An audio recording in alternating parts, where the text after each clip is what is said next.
But one of the things that really does concern me about this bill is the fact that it doesn't address the key issues around climate change. I believe we're in a climate crisis. I think the scientists are fairly firm in that.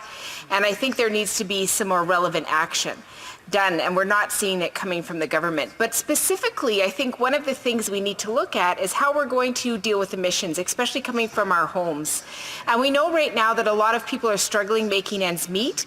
And one of the ways that we could really support low-income families is encouraging them to do things that will make their heating bills go down, look at some of those key things. But there's absolutely nothing that actually addresses this and makes sure that low-income families can access these kind of opportunities. I'm just wondering if the member could talk about when this government is going to take climate change seriously and actually take steps of action that is not only going to help the environment, but help those of us who are suffering the most economically.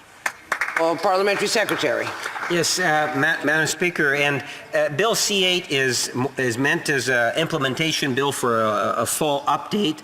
There's many things in which I personally would have loved to have seen incorporated into the legislation, but I recognized even back then that there would be a budget that would be introduced, and that budget was. I think it's been very well received.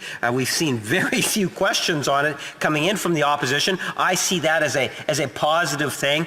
We have a very proactive, progressive Minister of Environment that will not accept anything but a budget that reflects a lot of green, as the Prime Minister has very much indicated his desire for a green budgets. You know, the only thing that comes to my mind within C8 is when you talk about incentives for air ventilations or better quality of air, that indirectly, very albeit indirectly, that might help out in terms of some of the renovations that would be taking place as a direct result. But there's probably a list of things that if I could wave a wand that I would have liked to have seen in a bill such as this.